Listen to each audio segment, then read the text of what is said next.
నెలకోసారి ఇలా చేసుకున్నారంటే 3 నెలలకు వచ్చేస్తుంది పచ్చడి. ముందుగా అల్లం ముక్కల్ని బాగా కడిగేసుకొని చెక్కు తీసేసుకున్నాను.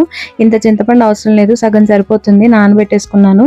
చూపిస్తున్న విధంగా అల్లం ముక్కల్ని కట్ చేసుకున్నాను. ఇప్పుడు స్టవ్ మీద మెంతులు, ఆవాలు, మినపప్పు పోపు పెట్టేసుకుని బాగా వేయించుకున్నాను. తర్వాత 10 ఎండుమిరపకాయలు కూడా వేసాను. మీకు నచ్చినన్ని వేసుకోండి.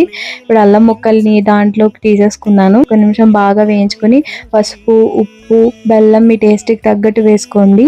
చల్లారాక మిక్సీలో ఇదంతా తీసుకుని కొంచెం ఇంగువ అలాగే సగం చింతపండు తీసుకున్నాను. చూసారా మిగిలిపోయింది, ఎంత అవసరం లేదు. ఇదంతా మిక్సీ చేసేసుకున్నాను. బెల్లం సరిపోలేదు, అందుకే కొంచెం నూనెలో బెల్లం వేసుకుని ఈ పచ్చడి అంతటిని దాంట్లోకి తీసేసుకున్నాను. ఇప్పుడు కలర్ కోసం కారం వేస్తాను. అలాగే ఉప్పు కూడా సరిపోలేదు, ఉప్పు వేసుకుని బాగా కలుపుకున్నాను. చూసారా ఒక నిమిషం అలా మగ్గనిచ్చిన తర్వాత ఆ కలర్ అంతా ఎలా చేంజ్ అయిందో. ఇంకొంచెం సేపు మగ్గనిచ్చి కొద్దిగా ఆయిల్ వేసుకుందాం పైన. పోపు అవసరం లేదు, మీకు కావాలంటే పెట్టుకోండి. ఇడ్లీ, దోశ, అన్నంలోకి సూపర్ ఉంటుంది.